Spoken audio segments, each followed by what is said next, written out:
Great. Welcome once again to another fantastic episode of the Lost in Transit podcast. If you have been following us, you would realize that this has been a trajectory of uplifting stories, of real life experiences, and very importantly, of knowledge-filled conversations. Again, today's will not prove to be anything otherwise, because who I have in the studio today is a big fish. Oh my God. Right from the pot, pepper soup pot, when they have big fish inside. This one is dripping information, knowledge, and plenty vibes. You can tell when it gets into the shot. The way he's even, clad, what he's wearing, you can almost tell that this person he has vibes. Ladies and gentlemen, I'm so excited because this cost me 2 months to get this person here. And I'm happy to finally have the author of the book, The Black Multipod, Mr. Teinye Boyle. Thank you so much. Thank you so much. Finally. I know. I swear. I know. But I do understand, in fairness, you're a busy person. Being a multipod is a lot to deal with. It's actually so I understand when you're unable to, make it. But I'm glad to have you here. I'm glad to be here. Oh, thank you. What a honor. I know. Finally. Yes. And I promise you, I'm not going to spare any question. I'm going to ask you everything I want to ask you today. I don't know when else I'm going to have you here. So let me just ask you all the questions. Let's start with your outfit. Okay. Who designed it? Right. So the pants, obviously, this is normal shirt. Yeah. Yeah. The pants was, I have this very young guy. He's called Suave Couture in Lagos. Yeah. So he just makes things. Sometimes he sends me designs on Instagram like, boss, you go like this one. And then he just makes it. Yeah. So it's from him. Yeah. Brilliant. I love it. I mean, it's funny how the additions just turn the otherwise ordinary black pants into something else. It's basically a black pant and then the patches of this. Yeah, just patches everywhere. Yeah. It's giving a work of art. It's giving art. Oh my goodness. Yeah, that's good. Good to have you. I like the black ensemble. I like the monochrome things. Thank you. I thought did you think you were coming to I should have prepared for you differently. I'm coming to your podcast. I'm sure you say it's lit podcast. It's lit. Oh, this one lit past me. But yeah, thank you so much for coming and for, dressing up nicely for the podcast. I appreciate that. Yeah, everyone who's been here dresses. I mean, I saw Ola's episode, I saw Dab's episode, and everyone who's been here. So I wanted to maintain that.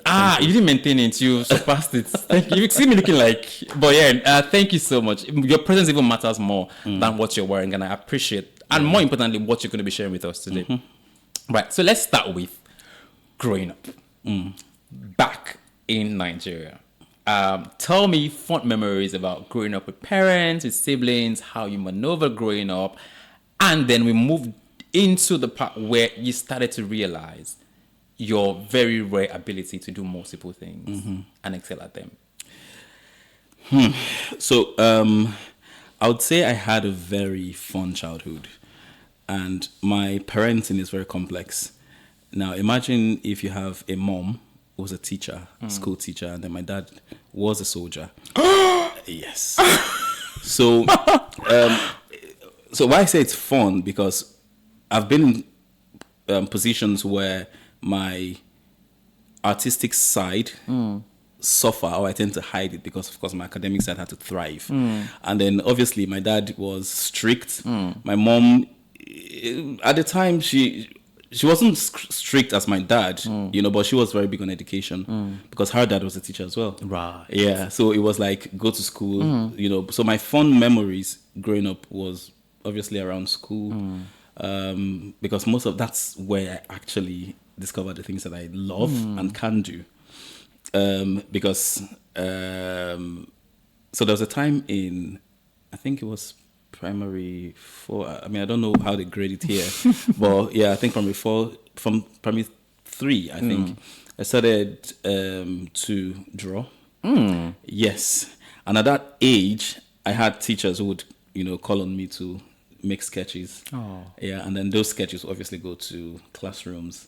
During Christmas time, I'll do decorations at that age, and I'm like, But then again, these are things I was not personally proud of because it was not. I needed to excel academically for, for the acceptance that I needed to get from home. I get it. Yeah. So, but it was a wonderful. I had a great childhood, and then because I grew up in the barracks, if you will, Yeah, military confinement, my church, my school, everything happened in one compound. Yeah. So I mean, I didn't start going out. I didn't know Lagos. I mean, I was living in Lagos, but I didn't know Lagos until I was an adult. Because I had not left. I know. I can imagine. By myself, you Right. know. So yeah, but it was fun. It was fun growing up. I mean, if I may say this, and I don't mean to be rude, but for a barracks boy, you look very fresh and posh and buttish. Hey, my understanding of barracks boy, like straight to the core, like hardcore. But you look very fresh, like freshly baked bread. Yeah, well, the thing though is, I get this a lot, funny enough, because people say they have this preconceived notion about people who grew up in barracks, you know, and then even if you live in the barracks, right, we tend to say it's the base because it was Air Force base, not Air Force Right. barracks per se. I think the army tends to use barracks, but we'll get the idea of what a barrack is. But I think right from a very young age, I've had this inclination to upper class things. Oh, Yeah, taste. Yeah, I mean that's the truth. You know, I'll tell people. I said I know that someday I would speak in front of very important people. So I polished my speech. I knew I was going to present in front of rich people, very notable people. I polished my poise level.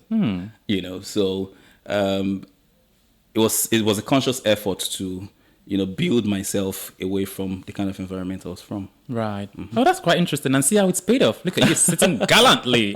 You know, the only thing that is missing is a bottle of champagne. Oh well. I don't have it. Don't look at me like that. No, but really, yeah. So, at what age you didn't realize? Of course, you mentioned earlier when you were in primary 3, you could draw. At what point did other talents start to pop up, and how did you deal with all of that, even at that young age? How was it for you, knowing that you could do multiple things? What was the journey like for you? Right. So this is where the story starts from. Great. So I've always known I could draw. That's like the first thing I noticed, or the farthest I can remember. And so many years ago, when we had visitors, particularly visitors of my mom's, and they're just seated, you know, having a chat, I would be sat somewhere else and start sketching the person. You know, so I would sketch and I'll present to the person. And I remember one particular woman, she took that one copy of the things I sketched and I think enlarged it and kept it in her house. Oh, bless For the her. longest, it was you know, in the living room. So sometimes when I do that, my mom would say they'll be surprised why I'm just sat opposite them and drawing, and my mom said, "Who's drawing you?" Oh. You know, so that's like the first talent I think I noticed. But this is where it gets interesting. Now, because I liked to draw, I loved to draw at the time. I would draw literally everywhere. On my exercise books, the back of my books. So my mom particularly did not like that. All my notes. Now, mind you, my mom was a teacher in the school that I was. Okay. So she It's was complicated. honestly. So I think teachers complained to her that I have drawings all over my book, and then she would, you know, beat me up and things like that. You know, so I think that's kind of left. You know, I think I can draw, but not as good as I used to. So as you would have been if you had consistently. Exactly. So that say. that talent kind of left. And so the next thing I think I did notice was I had a good organizational skill. I could organize things as little as I was. Bro, I'm saying in primary 4, I organized a party. What? And I got into trouble for it. You should have. Because we're a bunch of youngsters. I would say 8 years, I think. When we were primary 4, 8, 9, thereabouts. And then we had a party where, amongst ourselves, we cooked. Amongst ourselves, we bought drinks. No way. Amongst ourselves, we had a dress code. Bro, I kid you not. The level of Now, detail. because I've always been fascinated by events and things. And my mom was a lover of Ovation magazine. Oh yeah. So I think I was exposed. I was too exposed for my age at that time. So I knew what to do. You know, so we had that, got into trouble for it, got called out in the assembly, got beaten publicly, you know. But I think it also paid off because there was a point in my family where I was organizing everyone's wedding. My sister's wedding. My sister came into the country because she was living in UK at the time. She came into Nigeria the week of her wedding, and she literally attended her wedding because everything was done. I can imagine. Even to the point of bridal train and ashrabi and all those things.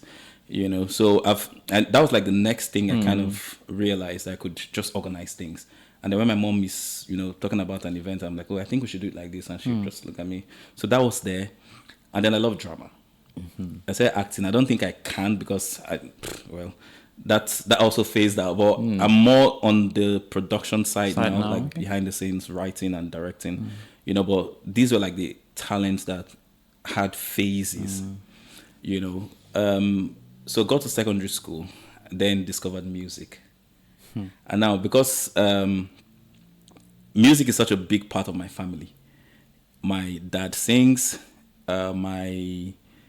his sibling sings. I've got cousins in the choir. My sister sings. My mom used to be in the choir.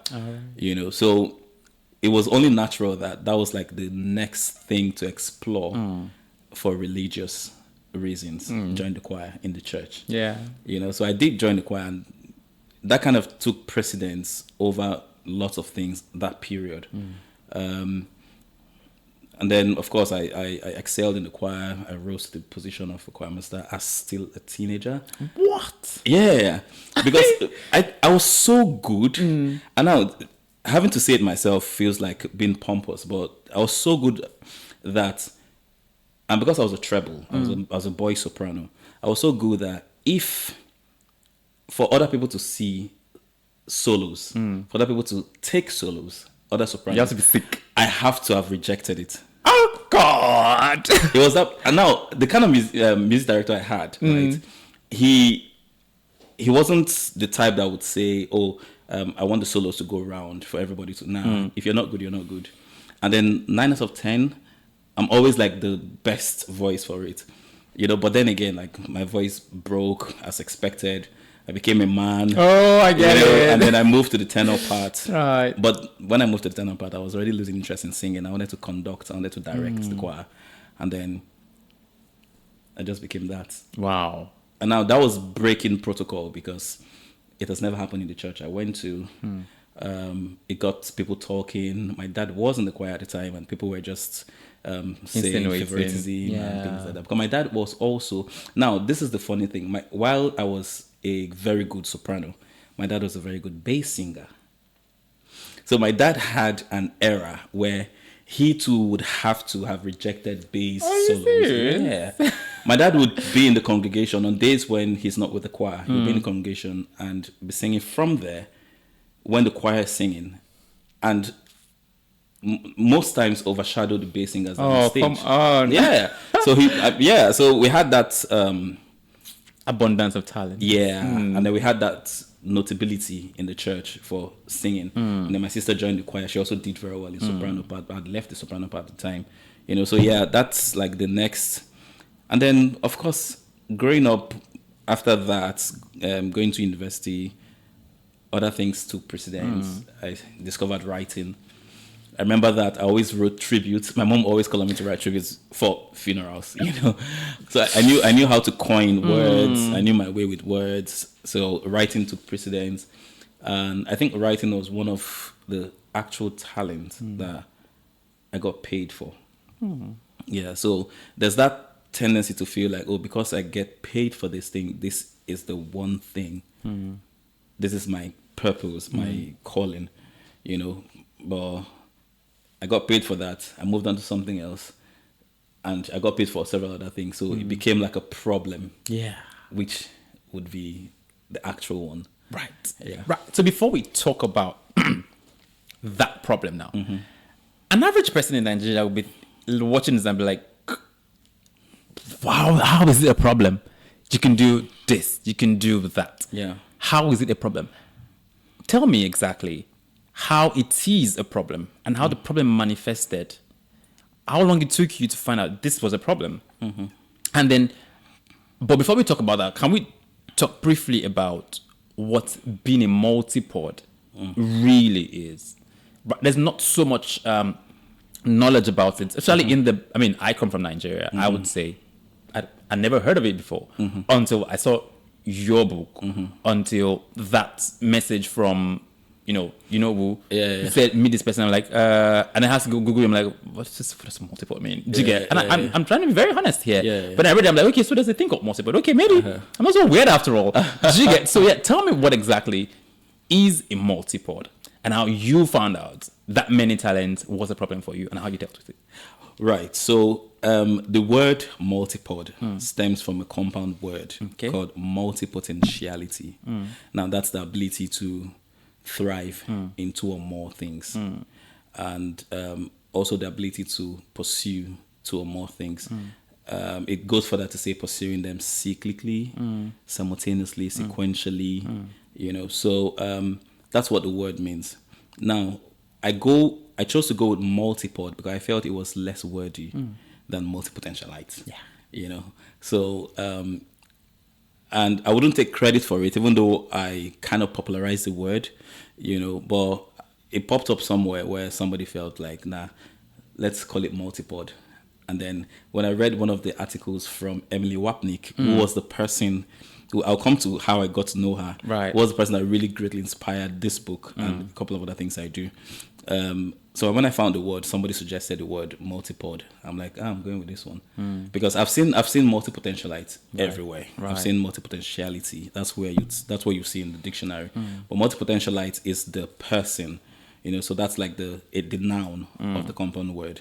But multipod is, so I would say multipod is somebody who thrives in three or more passions, pursuits, talents, gifts. Now the key word is thrive. Right. Keyword is thrive. Not attempting, not having. Okay. But thriving. Not interested in. Yeah. So for you to thrive, well, obviously there's effort. You're working with it. So you could have. You're not a multipod. In the book, I really broke it down to the point where you have multi-gifted, multi-talented, as it is different from being a multipod, because a multi-gifted person is a multi-gifted person. You have the gift, you can sit some out, but a multipod is somebody who has these gifts and is thriving in all of them. So when you say thriving, you have made attempts, you've made a work history out of it, you've made efforts. People have known you for different things, Now, to connect that to why it is a problem, it is a problem because a lot of people do not know how to describe me. Right. And I shouldn't have, knowing now better, but I had a problem with it. I had a problem with the fact that people could not pin me down to something that I do. That's because some people know me as a writer. Some people know me as a singer. Some people, that guy, he used to run an agency. This guy works in corporate communications. He's directed a short film before. So there's all of that. And then when you mention my name, people just tend to know me for different things, especially in the work environment. Right. So it became a problem when a lot of my friends I had an acting phase. What I mean acting phase, I had an active acting phase where I was really trying to get into film as an actor many years ago. And most of the people who I used to meet at auditions are now your faves. Let's not call names. I'm not going to call names. But so it became a problem that I hadn't excelled in any of these, So when a lot of my friends were going to brand themselves as one thing, everyone was getting a personal website, everyone was getting, and then Instagram didn't help with that tag thing that they do. They'll put digital creator, writer thing. Which one would I put for myself? So that kind of led me into this research. And I thought to myself, I'm like, now I had an episode of depression that came out of that because I was sober that I didn't have a name because I haven't built my writing career enough to Chimamanda's. I haven't built my film career to Kunle Afolayan. I've not built my singing career to wherever. You understand? So, and these people, most of these people who I knew in these different spheres have grown in that industry or that talent to the place of notability. So it became a problem, a serious problem. And at that, it was so bad that was 2017. It was so bad that I stopped everything I was doing because I tried to peak. And the thing is, before I actually broke down, I would show up as a writer today, and then it got to a point where I would probably delete some of the posts because I just wanted my page to focus on writing. But then again, I remember that I still love music, and I want to show up as that. And then I go and I go for I start reposting places I've sang. Bro, I have sang in front of the president of Ghana before, as a classical tenor singer. Wow. You know, so I'm like, so why do I have to? I've done some things that most singers haven't. Why do I have to hide that part because I want to show up as one thing when I should show up as all the things that I am? You know, so it broke me down, got depressed for a period. I didn't post, I just went blank.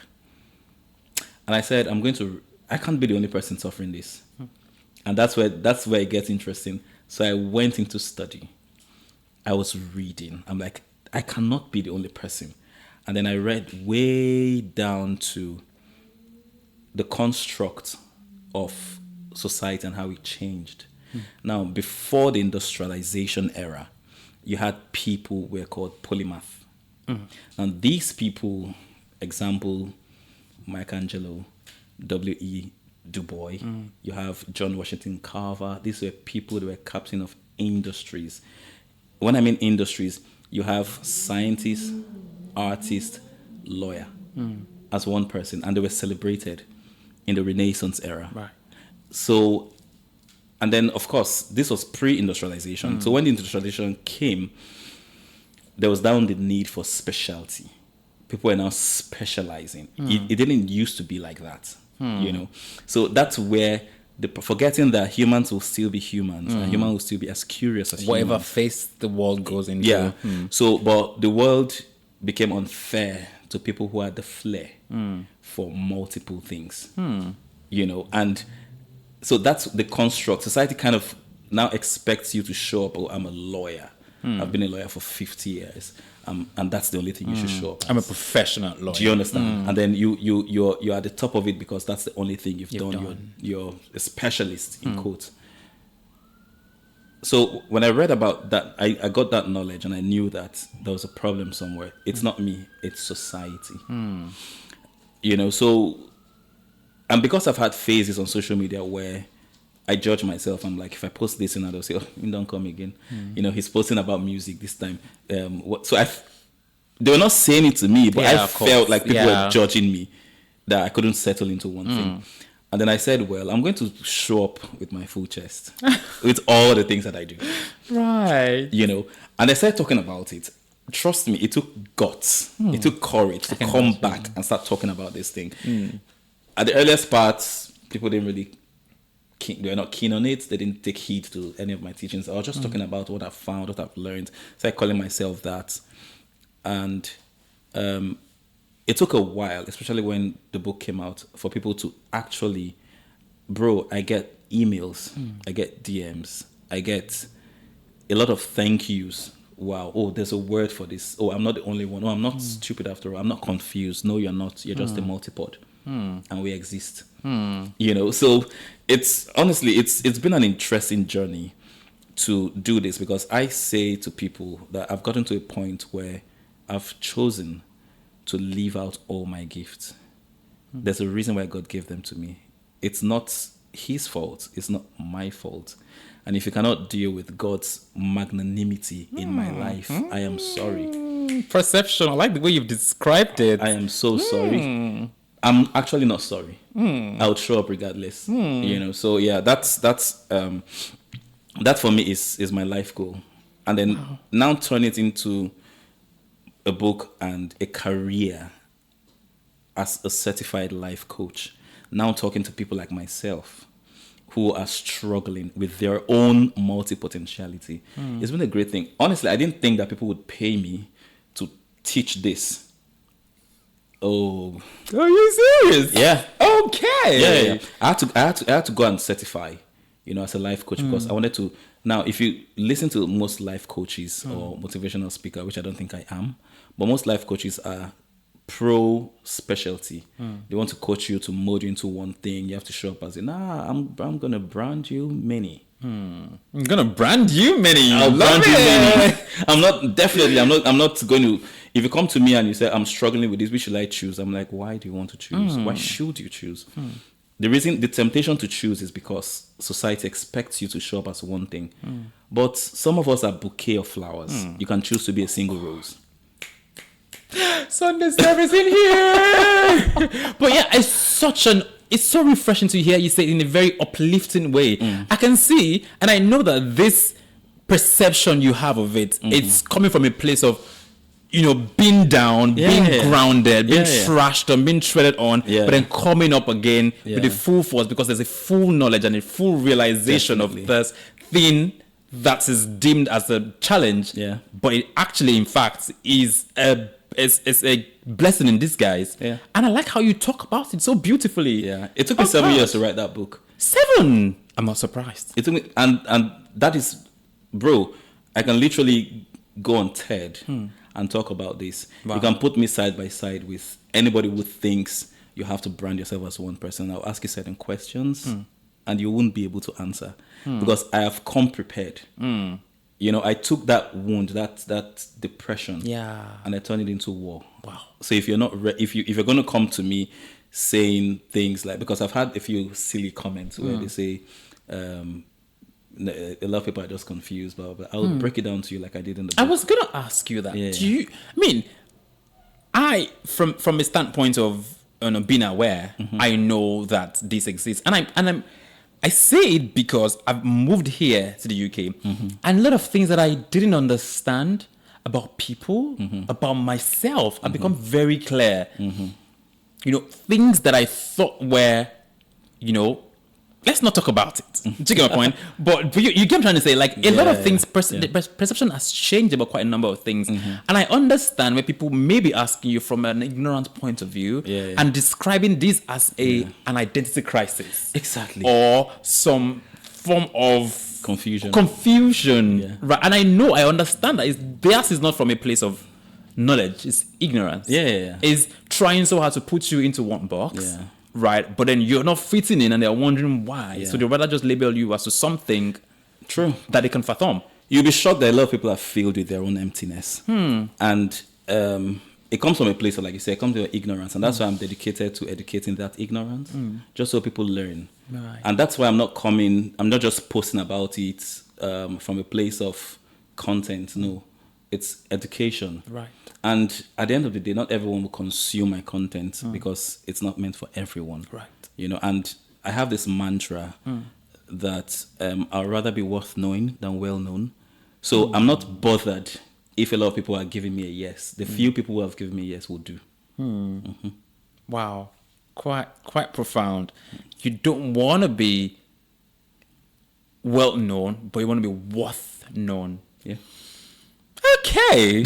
I should have come with my paper and pen. What am I going to write it now? No, but really, it's very refreshing to hear you speak so eloquently, so beautifully about it. Quite honestly, I would have thought that everybody was born with more than one gift. Everybody can do more than one thing. But then you mentioned earlier that that could be mistaken for multitasking. So please break it down for me. Teach me. Take me to school. Now, some people will be single gifted. And others will be multi-gifted. We're built differently, right? Half of the singers today you see on telly, and with much respect to them, I'm not trying to be rude, lack the raw gift of music.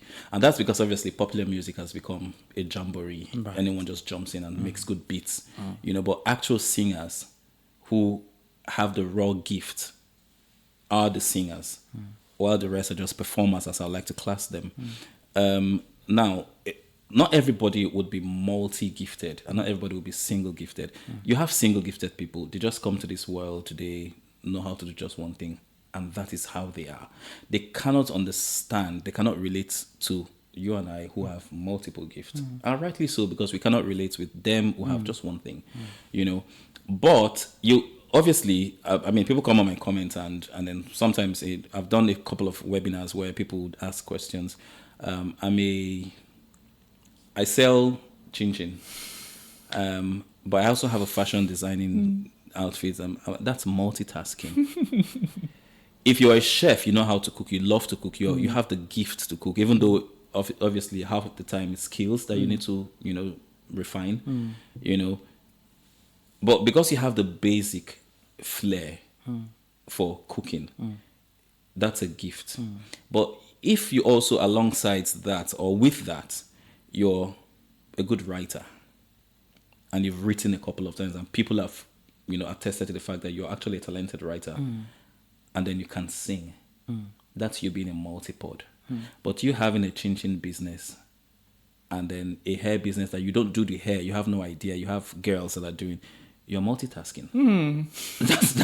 That's it. So some people come on there and call themselves multipods. No, multipods, you have the raw in doubles. So you can make career out of all of them. Now, a multipod would be someone like Vicky James. Right. Who can sew, has the flair for design, is an artist, and then she can sing. You can hear her sing, right. And I think to a large extent she can act as well. I've seen a couple of because she does done. Content, doesn't she? So when you look at someone like that, you understand that she's actually a multipod because she has the raw of each of the things she's pursuing. Oh, let's not talk about her fashion. Oh my God. Exactly. Hey, let's not talk about the fashion. Now, this might lead to one of your questions, but I'll just direct it there if you don't mind. No, go ahead. Now, Vicky James is known for fashion. She has worked in fashion to the point where she can now play with other things.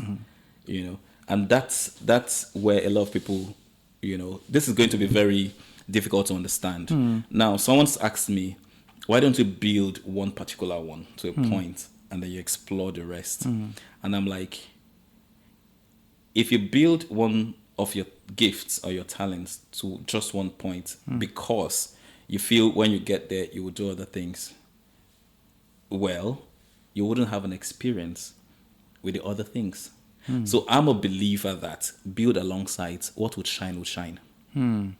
What would shine will shine. And obviously for Vicky, fashion shone for her. It did. And then people are now spotlighting the other things that come with it. Yeah.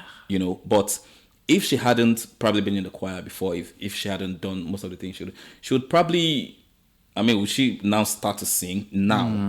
You could tell that, you definitely tell that she's a newbie if she tries to sing now. But all the things she's doing shows that she's done it, she's known it for a while. Right. But she's just been building that. But luck shone on one. Of the fashion. Now, definitely, there's in your skill set or in your talent set, your gift set, there's some that would shine brighter, and then there's always a primary and then the secondary. Now, for me, my primary is a storyteller. That is who I am. But how do I do it? I do it as a writer. I do it as a singer. I do it as a producer. And when I mean producer, event, film, TV producer, I do it as a project manager because that is a story on its own, using tech to tell corporate story, to sell a product. You understand? So for me, that would be my base. Everything I have to do is, because I'm good with stories, even as from being a writer and every other thing. So I think it's for Vicky now. She might find that she's maybe an encourager, and then she's encouraging with fashion, with content, with music. Yeah, you understand. So there's always that base. You get there's something that connects all of the things you together. Doing. Yeah. So and that's where people pay me to help you find clarity and find a base. Find clarity and find the intersection of your multipotentiality. Oh God, this is refreshing.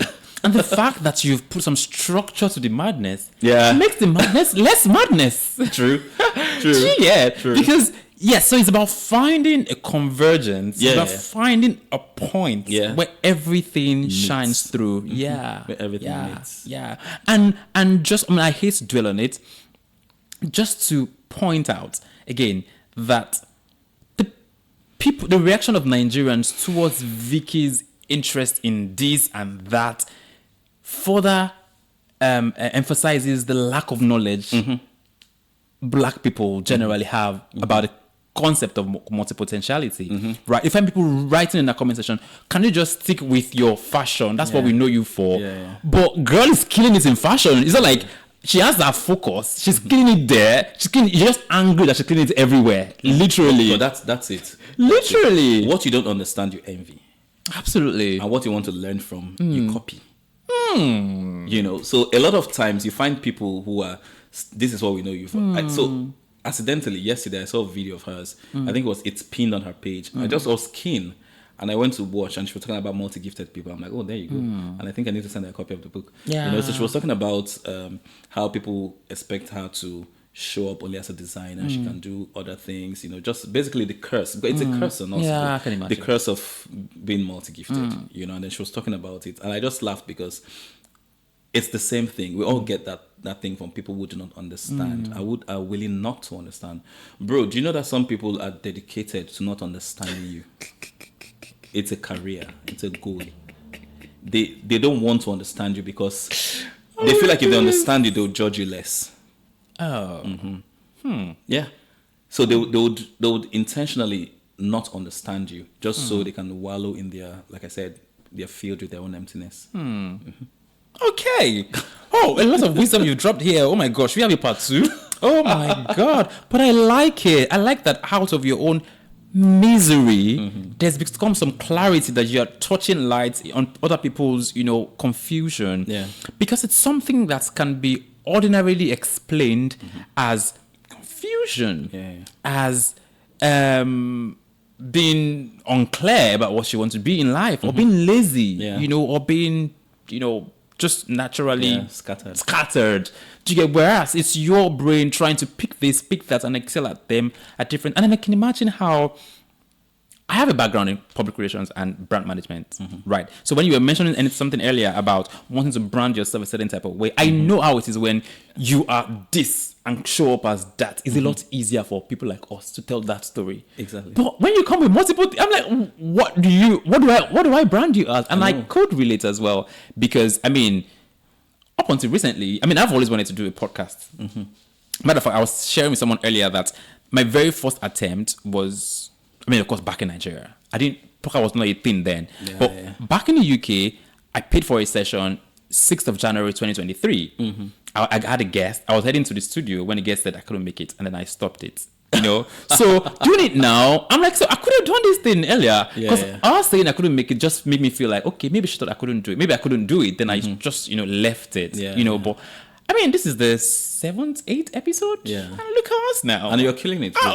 Goodness me, thank you. But really, I appreciate it. But then, so one of the things that you mentioned earlier, and I was going to, of course, you did see this coming. Your singing career.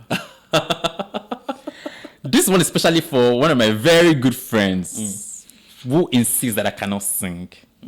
So I'm going to try and sing now, and you tell me if I can sing or not. No, I won't. No, but please do something for us. Do your favorite melody or your favorite anything that just test the mic. I didn't see this coming. Of course it is. Shock us a line or two. Your favorite melody. I heard there was a secret chord that David played and it pleased the Lord. You don't even care for music, do ya? Well, it goes like this: the fourth, the fifth, the minor fall and the major lift. The baffled king composing hallelujah. Hey! Hallelujah. Hallelujah. Hallelujah.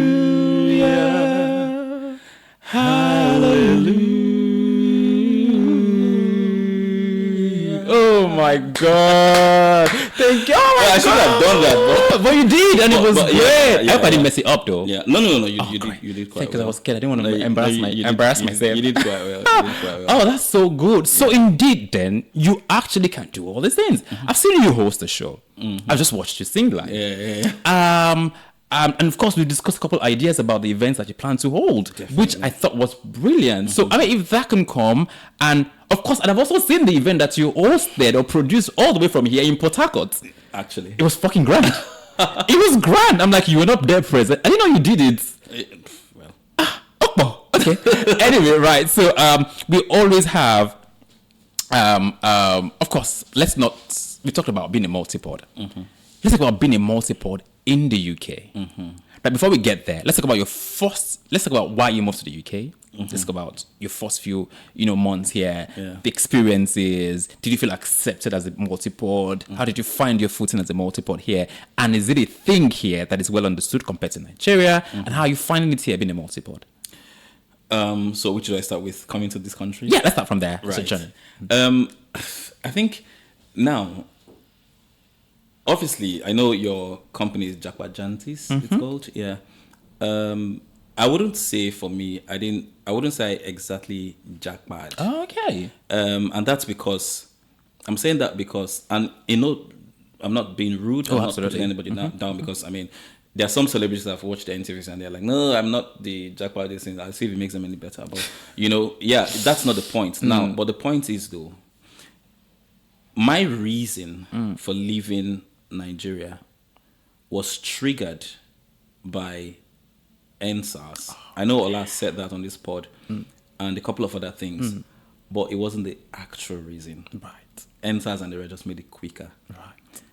I moved to the Western world to be in a position where I can reach the rest of the world. So for me, it was building a career that can cut across nations. I wouldn't be able to do that from Nigeria, right? So I'm here. It's a lot easier when you're in this country or anywhere in the West, really, and you can work. You can have like a day job that fuels your passion, that funds your purpose, and then you're using that to move around. Right. So I knew that I needed to be in a place that could, be a good platform to reach the rest of the world. So that for me is one of the main reason for coming here. Then of course the economy in Nigeria was just, and then security. Right. And we all know how NSAS was. So it was nasty. It was. I know people do not like for us to dwell in it. But I like that when I watched the last episode. I like that he talked about NSAS and how. And then I'm going to talk about it because it happened. Absolutely, it did. Even though they say it didn't. It did happen. We know it did. It did happen. I nearly lost somebody. Oops. The day they had the shooting, I had a friend who was there, and I did a content then, and I was like crying and begging. I'm like, look, I have somebody that I'm not even sure he's alive because he was at the toll gate. I had just left there. Wow. Yes. I'd left there before it happened.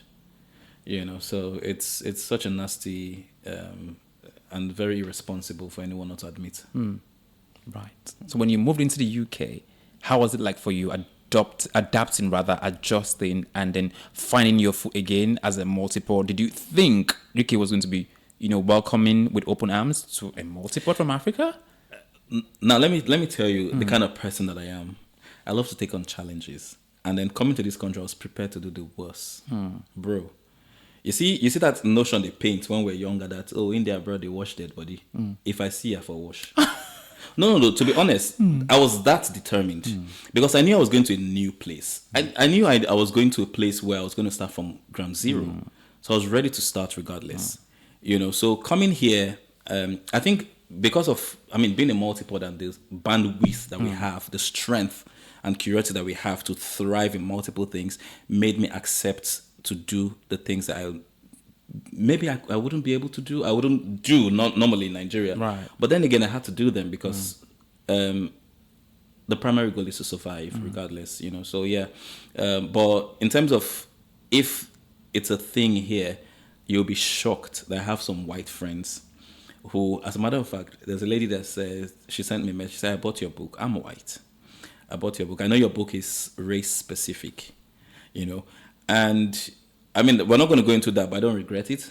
There's a reason why I made it specific for black people, because I wanted people to relate with my story. When I had a conversation with her, and I'm like, this is the reason why the book is targeted towards black people, because in her own situation, I'm going to use her as an example. With us, it is the society that doesn't understand it. Now, you, on the other hand, live in a society that fairly understands it, but you Choose are not to. struggling to understand yourself. So we understand ourselves. We want to do what we want to do, but our society does not allow for it. Now you don't know what to do in a society that allows for Understands it. it. You understand? So I'm like, we're coming from two different ends. You know, Yeah. now if you're coming from Africa or anywhere anywhere in the black countries in the world, Yeah. we normally have like parents who from age say 16 asking you what you want to do, and you dare not mention 5 things. True. You know, so that's where it comes from. Yeah. Now but here you're it's a phase. Just do the singing, and then you move into law, and then no African parent, no black parent, native, Do the law. American, whatever, would let you understand that you want to do many things. They'll call you confused. So that's why for me it was, and then because when I was reading about multipods, the history of multipods, I didn't really see a lot of black people pop up. In short, I went into further research to mention the people that I did mention in the book who are hardly celebrated generally. Now, if you want to talk about multipod, you polymath, the first name you is Michelangelo, and then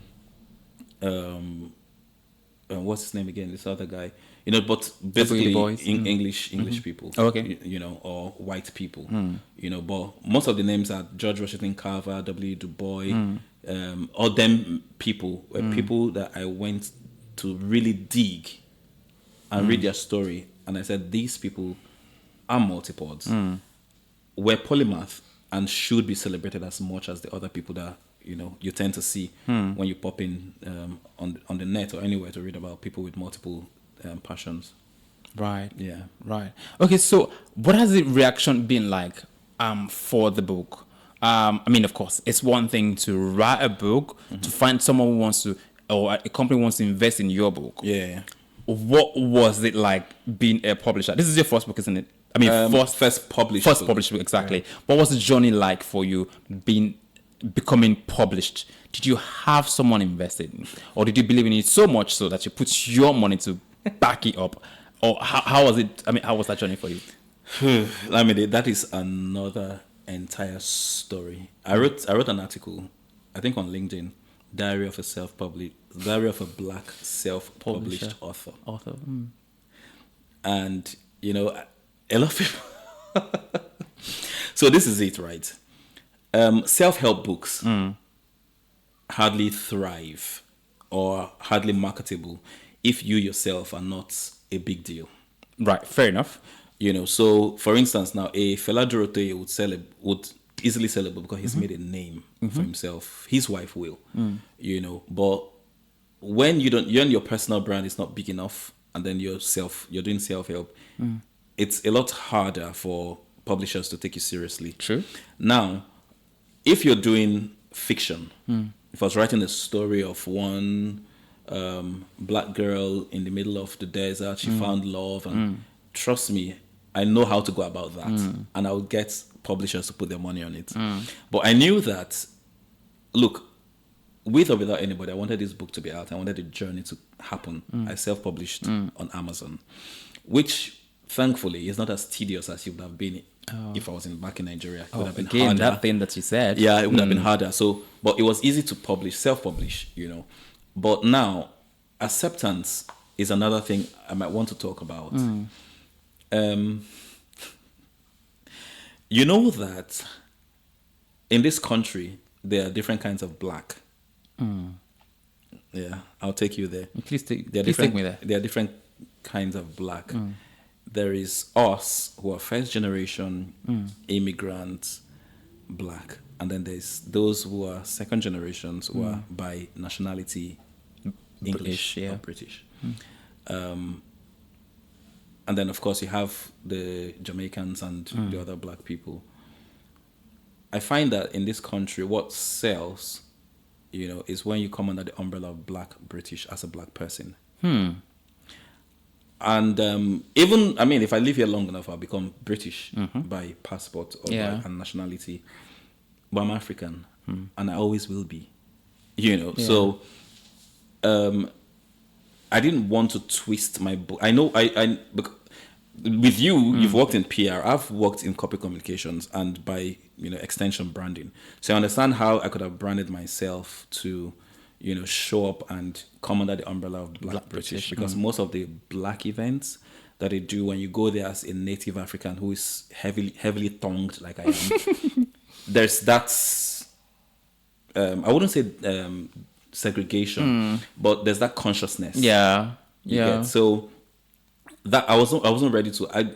I joined some Black British book clubs, and right inside the club when I published my book, it wasn't taken seriously. As a matter of fact, I was in a book club where they brought someone from America to celebrate, do an author's day. My book launch, it was self-organized, privately done, in a random pub in town. I had a few friends. We had a book reading. I went back to Nigeria last year. I had a couple of book readings in Lagos and Port Harcourt, a few people. That's because I've told myself I wouldn't beg to be on anybody's table. I'll be on my table, and when the time is right, and the right person, the right medium, the right media would shine its light on me. But before then, I'm happy to wait. So I'm not in a hurry to blow. You understand? I'm not in a hurry to blow. I don't want to. If I wanted to do all of that, I know how to PR this book in that regard. But because it would come from a place where I have to compromise my originality, Right. I'm not willing to. Interesting. Okay, so we do have a letter from someone quite similar to what we talked about, and it's a thing that we do on here every time we have someone come around. It says here, "Dear Lost in Transit team, I am a young guy based in Nigeria, and relocation is heavy on my mind. Right. However, I do have a challenge. It's understanding myself enough to know how to show up. I fear that in a world or in a very exposed place like the UK, being everywhere would not be in my favor. What advice would you have for an individual like myself who is still currently confused about having interest in multiple things, wanting to be multiple things, and unsure of how to show up in the real world?" Well, that sounds like my younger self. Oh, really? That sounds like my younger self. So, I mean, like I said earlier, if you're coming to a country as organized as this, right, where there's organized labor, and obviously the good thing is that you can have multiple jobs. Now, the difference is back home where we're coming from, nobody would really pay you for many things. How many Nigerians have 2 jobs in Nigeria? True. If you actually work in an organized setup, that's your work. You can't work with Zenith Bank and then work with another company. You understand? So you are literally streamlined to your employer. Whereas here, people pay you to train kids to sing. People pay you to walk dogs if that's your passion. Right. You understand? So what I'll tell this person is, when you come here, it's a more favorable platform for you to explore your possibilities and your potentialities, because unlike Nigeria where we're coming from, you're going to do the passion. You won't pay your bills, but you will do it for the love of it. If you come here, you can do your passion and get paid for it. And I know we're going to obviously get there, but I can also chip in that here, the things that I do and the things I get paid for, but it's good that I have them. Right. It keeps you balanced, doesn't it? Yeah, it does. And the fact to be paid for what you love, man, that's another level. So it kind of confirms your purpose in life. You can actually make money from many things. Yeah. So wherever that person is, come to the UK, explore, give yourself to learning, give yourself to understanding. Eventually, you would come to the realization of the gifts that you are, and then for showing up, show up afraid, show up disorganized, but show up anyway. Show up anyway. Oh, great. Okay, then. So I've got here another regular feature that we always have is the FYI. So they were talking about now 7 ways for multipotentialites. 7 ways they can survive in a world that doesn't understand them. So I'm just going to read them out, and you can just, react to it, share out true or otherwise, or, chip anything or two. Number one is to embrace the superpower of synthesis. Like you can connect dots across multiple fields, and that in itself is superpower. Yeah. Right. You can innovate. You can, for example, merge industries because you've got interest in this one and that one. You can thrive at both of them. You can put them together and form a new one, for example. Yeah, great. Is to stay agile and adaptable as well. Definitely. Right. So constantly learn, shifting gears, make sure you're pushing yourself in whatever area or what areas that you have interest in, and you're confident that you can survive and thrive in them. Give yourself to learning like yourself and, explore. Cultivate personal narrative. Now, you have done that. Understand that. And that speaks to that thing that you said earlier about having a base where everything flows from. That's very accurate. Great. Number 4 is to use project-based living, where you are embracing short-term freelance works, where you're opening to them, like you said earlier, areas that you can, and passion projects as well that you are interested in. Build a tribe. You've done that. Definitely. Well, you're doing that. Translate your interest into careers. So, for example, if dog walking was a thing that you found interesting, once it starts to make money, you start to make money off it. It's a career. How do you proceed into making it a career? Because of course, absolutely. And of course, develop a portfolio life.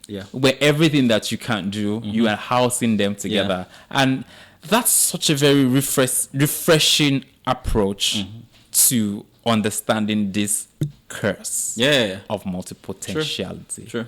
Definitely. Wow. Definitely. I've learned a lot. And I'm so grateful for you, or rather to you, for sharing, for being vulnerable enough to share these things that you have. Thank you for telling us about how this led you into depression. Thank you for the efforts that you put into research. And thank you for coming out strong, for becoming an advocate of people understanding that this is a superpower and not a curse in the first place. Definitely. Thank you. Yeah. Okay, great. Great time. Right. I almost didn't want to let go because this guy is full of knowledge. Oh my God, about this very sensitive topic that he's been able to, make the most of. And I'm so grateful to you for doing the hard work for people like us to have a clearer understanding of this curse and embracing it like a beauty that it is. I hope that you've learned one or two things. I hope that you've been able to, have a full understanding of the concept of multipotentiality and how you can leverage it as a superpower that it actually is. Until next time, I'll bring to you another fantastic individual. Until then, have a great evening. Bye.